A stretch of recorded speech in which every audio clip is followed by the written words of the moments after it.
3 and 4? Okay. Are there any others that you guys wanted to go over? 3, 4, what else? Can you scroll down? 2. Yeah, can you go down? Can we also do 2? Yeah. Yep. Yeah, just do all. 5. Just do all of them.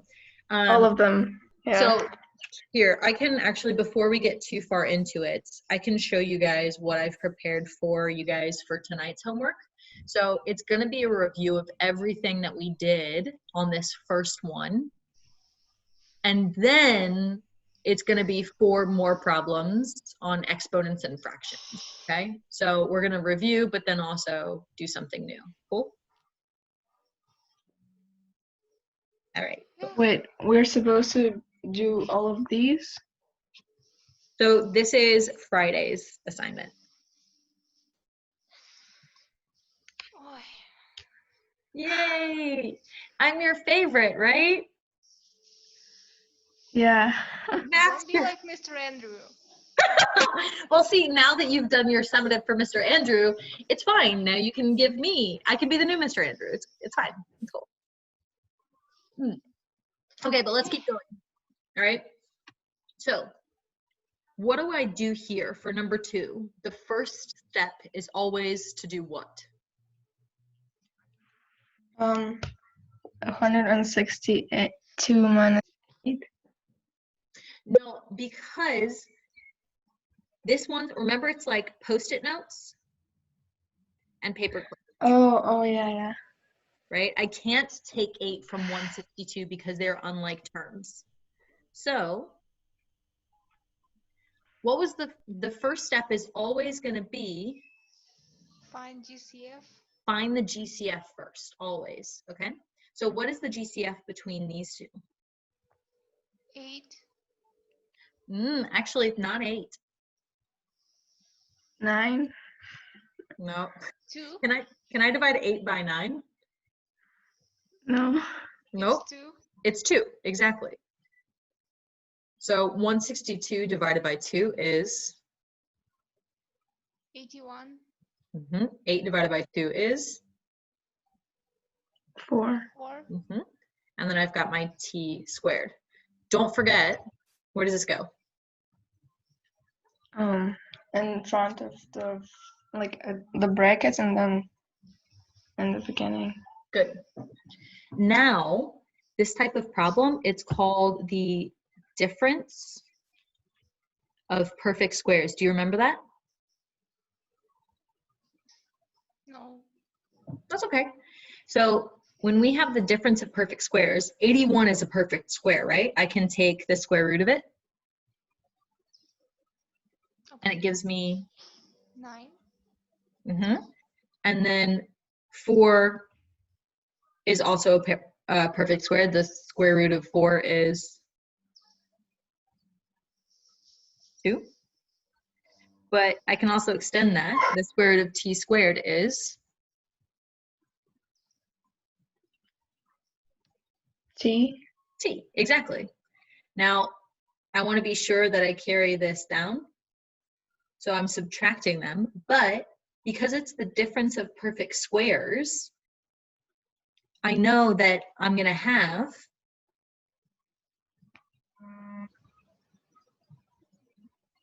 but instead of minus, this one's going to be plus. And so that's my answer.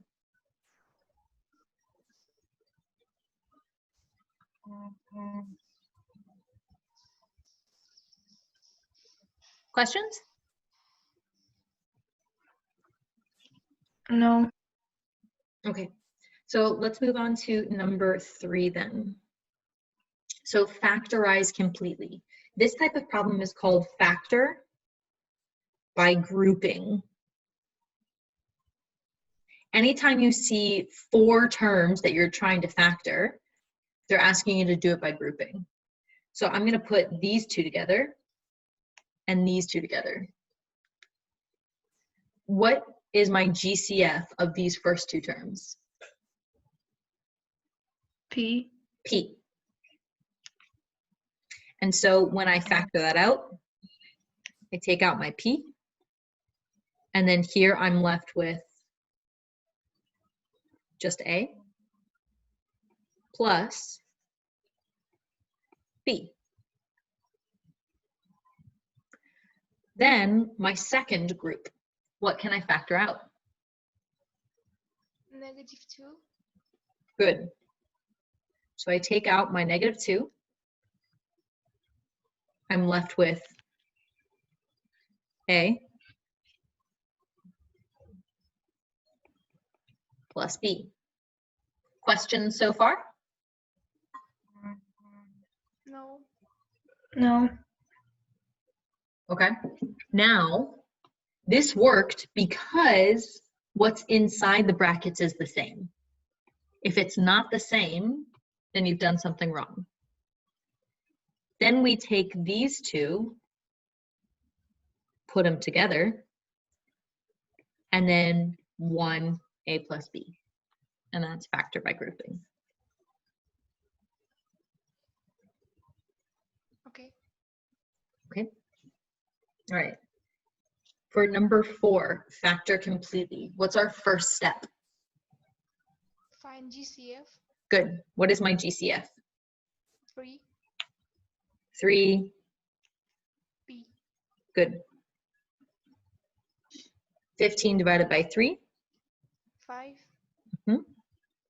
P squared divided by P. 8. Oh, B. B. Good.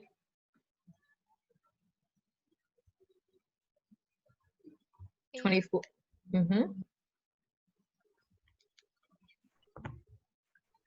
Is this my answer? No. What did I forget? 3. Good. Yeah, and the brackets. Good. Very good. How about this one? Was that okay? Getting a little easier? Yeah. Okay, so factorize completely. What should I do first? Brackets. Around the first two, and then around the second two.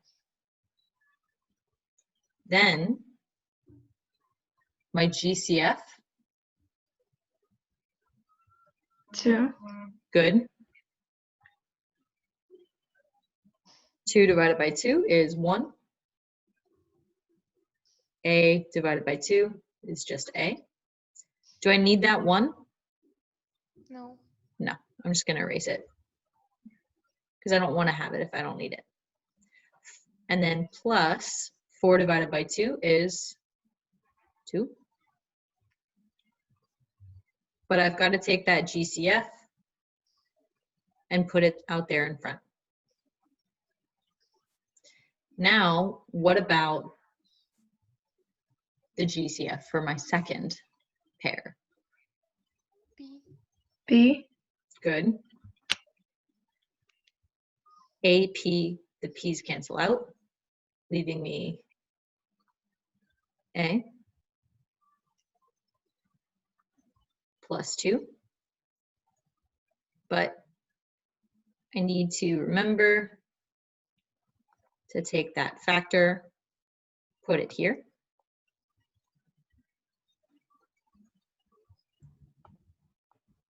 Did I do this right?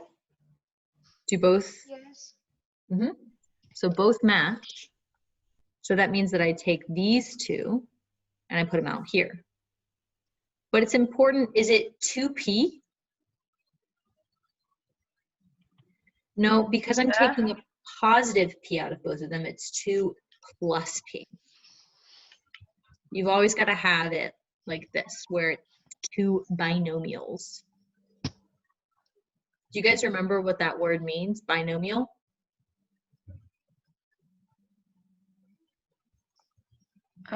Yeah.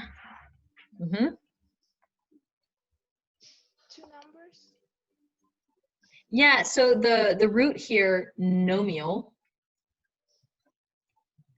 does mean numbers, but it doesn't always mean numbers because sometimes there are variables instead as well. Okay, so we're going to say instead of 2 numbers, 2 terms. But here's your answer. Can you do a problem like this for homework tomorrow? Yes. Yeah. All right, cool. So let's look at number 6 then. Factorize. I'm gonna create a little bit more space. So we've got 2x squared minus 5x minus 3.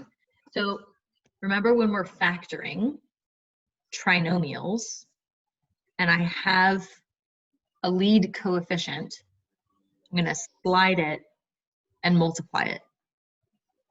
Do you guys remember this? Yes. Yeah. Mhm. So that gives me x squared minus 5x minus 6. Mhm. Then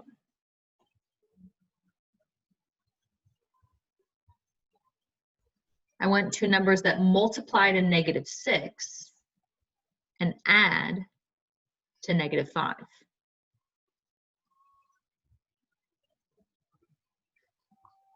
Well, my factors of 6 are 1 and 6, 2 and 3. So in order to give a negative here, for them to multiply, one must be negative and one must be positive. So a negative 2 and a positive 3 doesn't work out. Positive 2 and a negative 3 doesn't work out.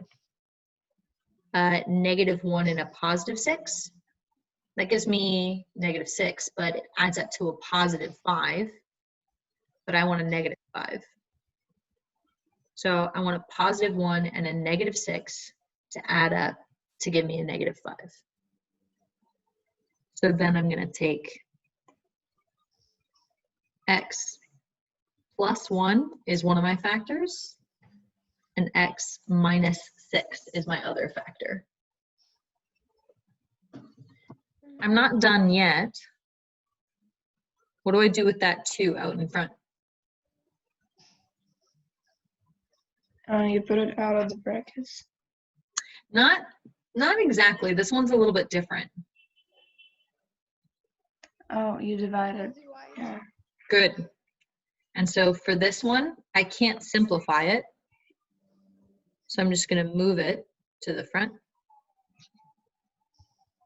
And here, it simplifies. So that's your answer for number 6. Mhm. Now for number 7, same thing, sort of, except I don't have a number here. So I don't have to do that sliding thing. So instead, I'm just going to look for factors that give me a negative 24 and add up to a negative 2. Well, 1 and 24. Negative 6 and positive 4. They'll add up to a negative 2. So then I take those.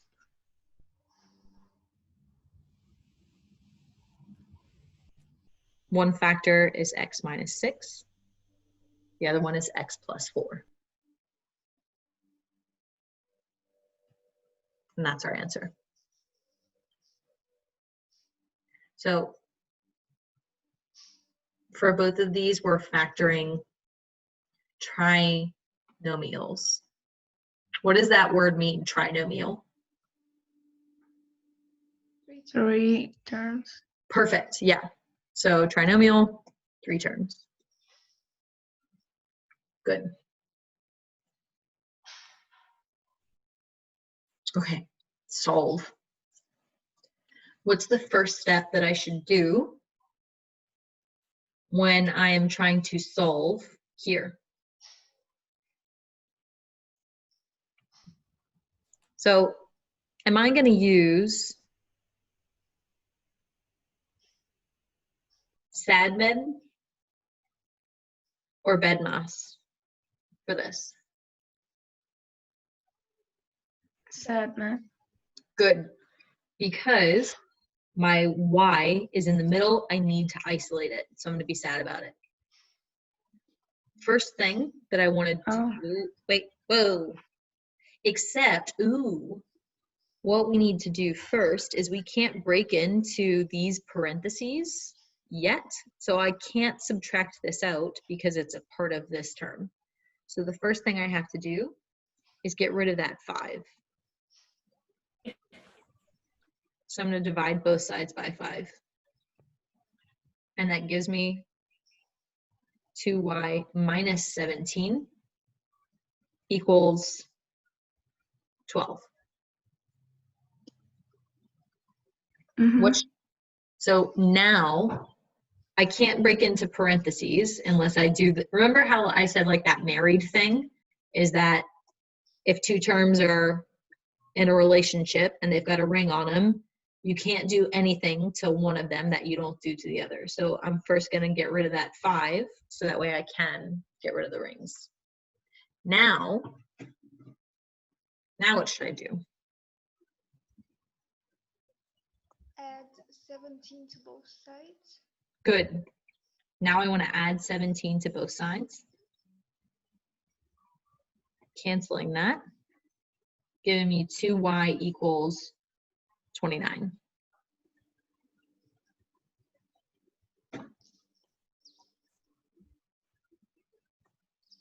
Then dividing or multiplying. If I'm multiplying 2 and y, I need to do the opposite, which is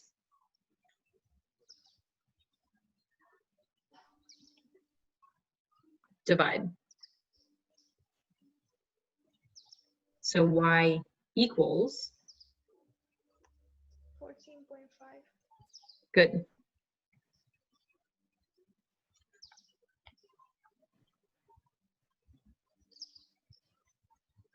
Okay. So now, how do you guys feel about this one? It's okay. Do we need more problems like this? It's okay. Not really. Not really? Okay. All right, so let's look at the next one. So solve the inequality. Inequalities are that symbol right there. And we do things a little differently sometimes. So here I'm going to start. If I've got y's on both sides, I want to move like or similar terms to the same side.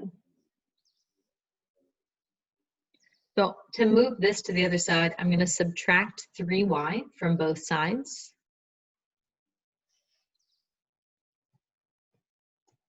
Here they cancel out. And so that leaves me with 7 less than or equal to 2 minus 4y.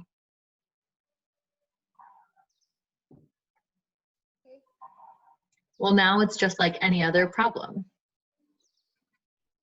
I still want to isolate y. So I'm going to start by taking this 2. And what do I want to do with it? Subtract. Yes. So Why can't you just divide it by 4?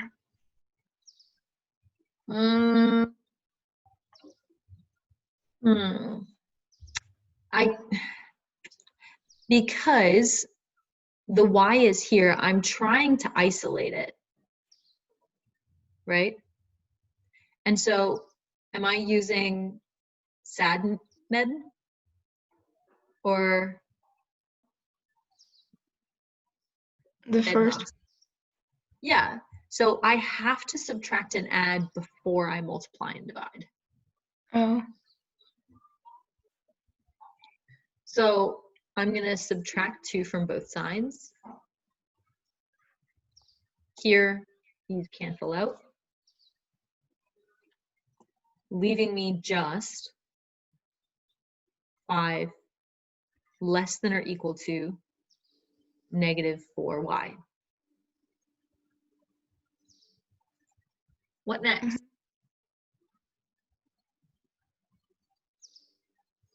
Divide by negative Negative 4.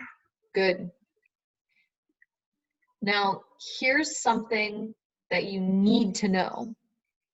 When you have an inequality and you're dividing by a negative number, you must flip this sign. So here, 5 divided by negative 4 equals a negative 1.25. Instead of less than, we have to flip it around.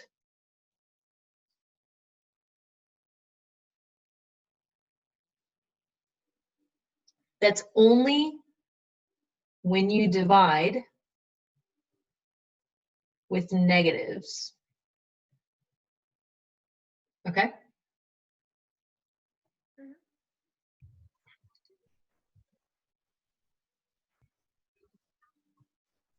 All right, let's move on to the next one. So we'll need more space for this one. 2x squared plus 3x minus 6. Oh, we're not really going to have a lot of space.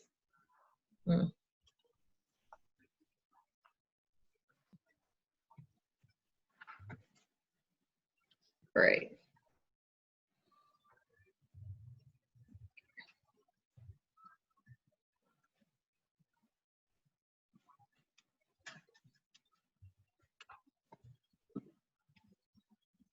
Okay, so when we are solving quadratics, we have to use a formula. Do you guys remember what that formula is?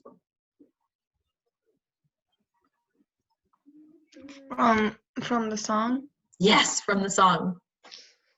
Should I sing it? No. No. The quadratic formulas, negative b plus or minus the square root of b squared minus 4ac all over 2a. My mom just walked in for that, so she got to hear me sing. All right, cool. So now, what are A, B, and C?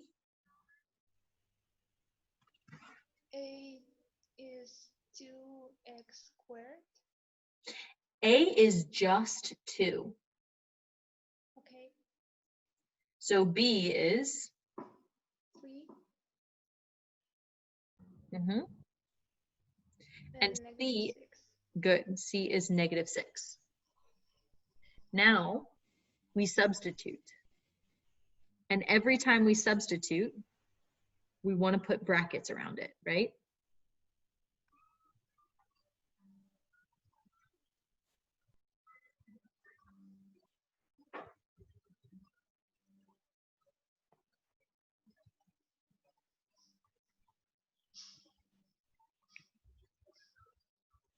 Everyone with me?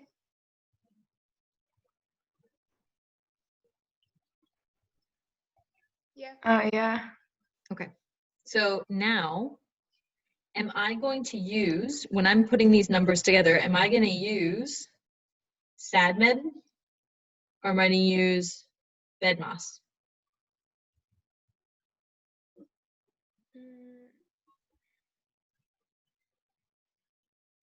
Where is my variable? Do I need to isolate X? No, I don't need to isolate it. So am I sad? No. No. So this time I'm going to use BEDMAS. So B stands for brackets.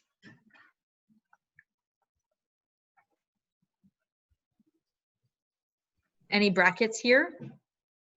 Yeah, but inside of the brackets, is there anything that I need to simplify? No. So I'm going to skip over B. I don't need to do anything. But what about exponents?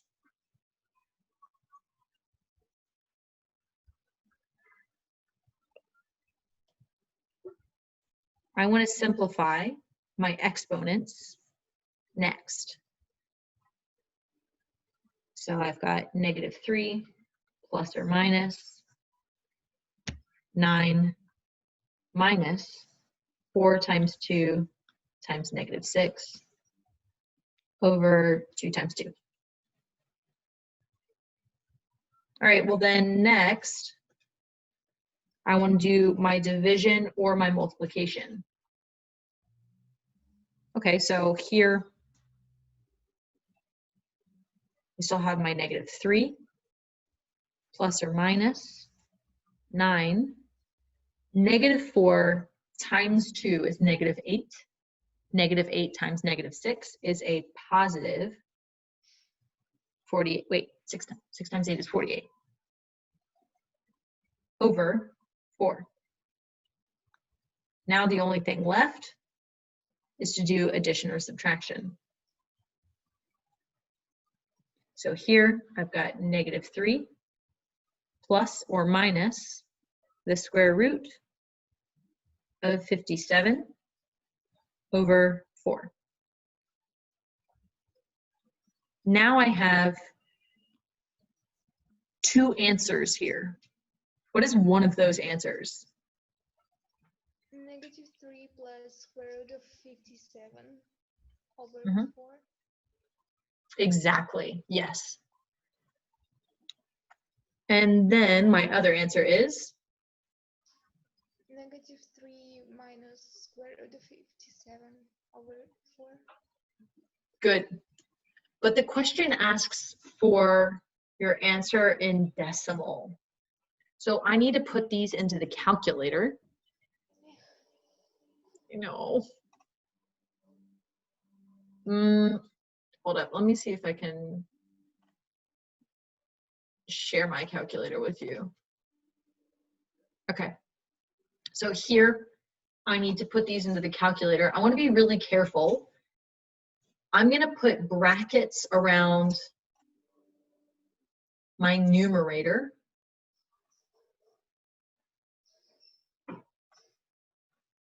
So that keeps everything together. And then divide it by 4. Okay.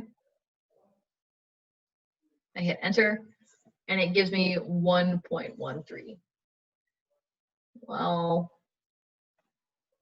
I can take that same answer and then just change plus to minus.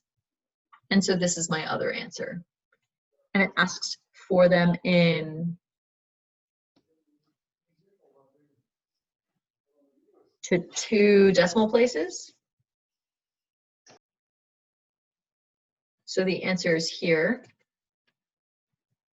are 1.14 and -2.64 for X.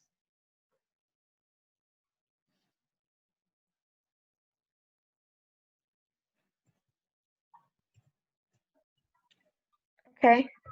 Okay. How are you guys on problems like these with the quadratic formula? You feel okay? It's okay. Yeah. Yeah. Okay. Yeah. All right, I think this is, yes, this is the last one. You are guaranteed. You are guaranteed to get a question like this on your test. All right? So, I know, and these are the worst too. So first is g of 6. What that means is that anywhere we see an x in the function g of x, what do we want to put there instead? 6. Good. And solve. So g of 6 is 12 minus 3. G of 6 is 9. That was bad. Okay. So g of 6 is 9. Now, f of 2x. Same thing. We take the f of x function, and anywhere I see an x, I'm going to put in 2x. Now, I apply my exponent to both terms. 2 cubed is what?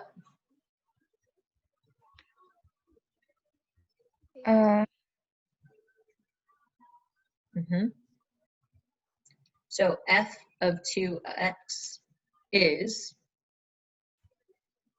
8x cubed.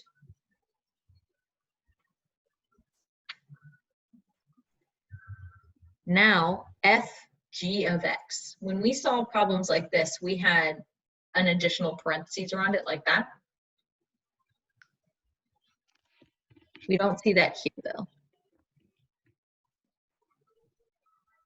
So what equals 125? Well, just like we were doing before, for my f function,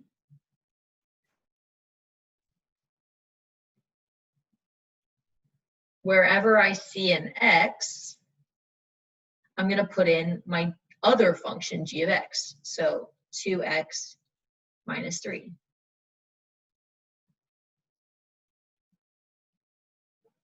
So here, f of g of x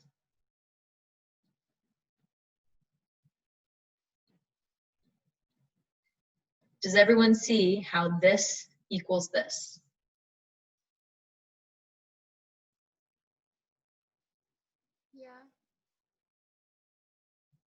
Yeah. Yeah, but it's kind of confusing. I know this is super confusing. This is some of the harder stuff that we've done. So when we were doing it together,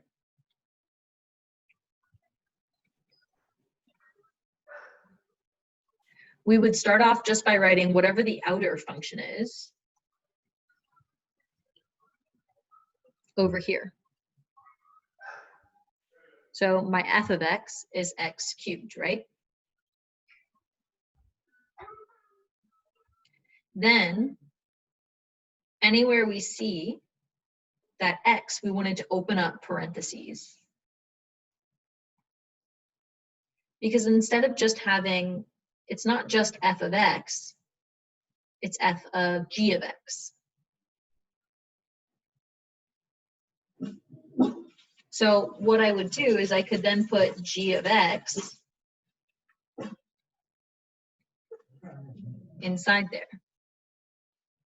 But what is my g of x function? It's 2x minus 3.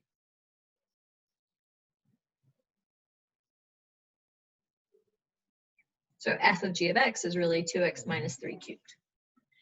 I'm so sorry that this is not easier. I'll keep looking for ways to make this easier to understand or better ways to explain it. Okay, so let's, starting here, moving forward.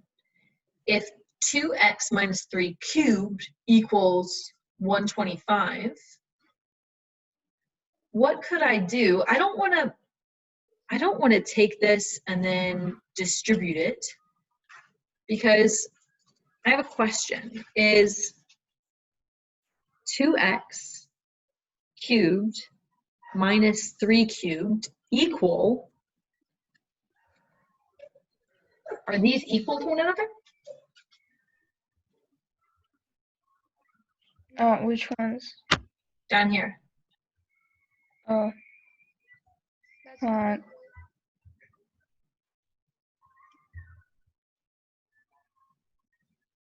Because what this says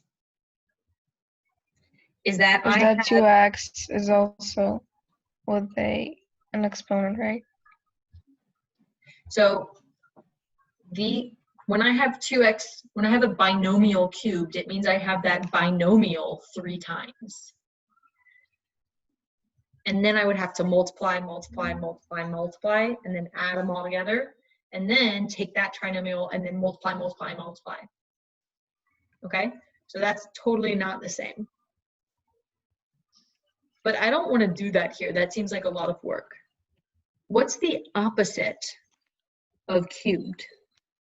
Of an exponent of 3?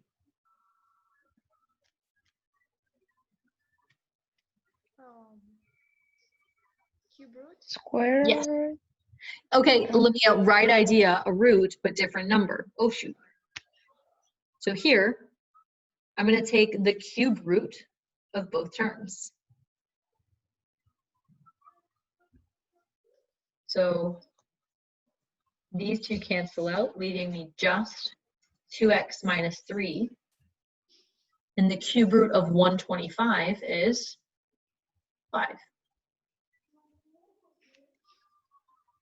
Because 5 times 5 times 5 equals 125.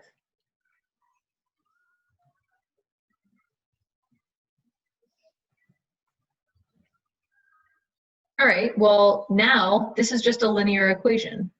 I can solve it here. Add 3 to both sides and then divide by 2 Mhm. both sides. And so x equals 4.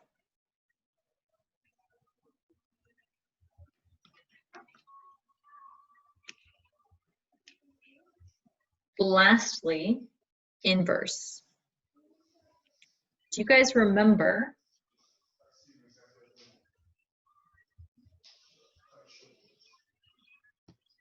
when we're finding the inverse of a function? I change g of x to y. Then I switch my x and my y. And then solve for y.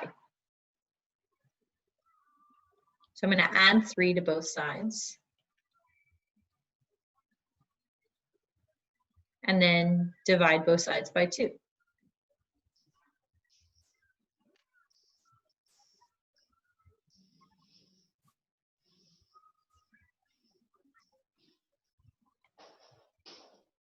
Now I take that y and I change it back to a g of x. Except it's not just g of x, it's the inverse function of g of x.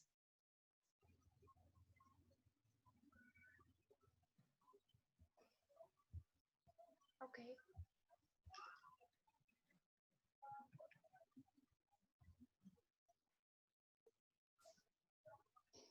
And we know it's an inverse because of that little -1 right there.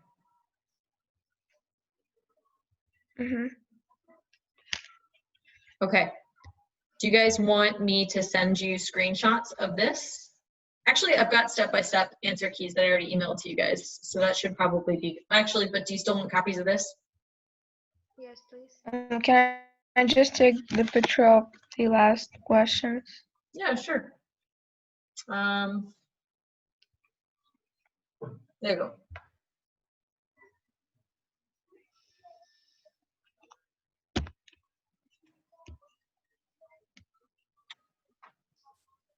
Mm-hmm. Okay. The first ones? Or no? No. No? Okay. All right, so your homework tonight, let me put that up. Any questions on the first ones? Anything that I can help you with right now before you go? No. No, it's okay. Yeah, no. So we're going to go over the test questions next Thursday. Yeah, next Thursday we're gonna go over the test questions. Okay. Oh, okay. All right, cool. Okay, so have a good night. Good luck on all of your summatives, and I will see you all next week. Okay. Thank you, Miss. Okay. Miss Lori. Bye, guys. Bye, Miss. Have a good Bye, guys. day. Thank you.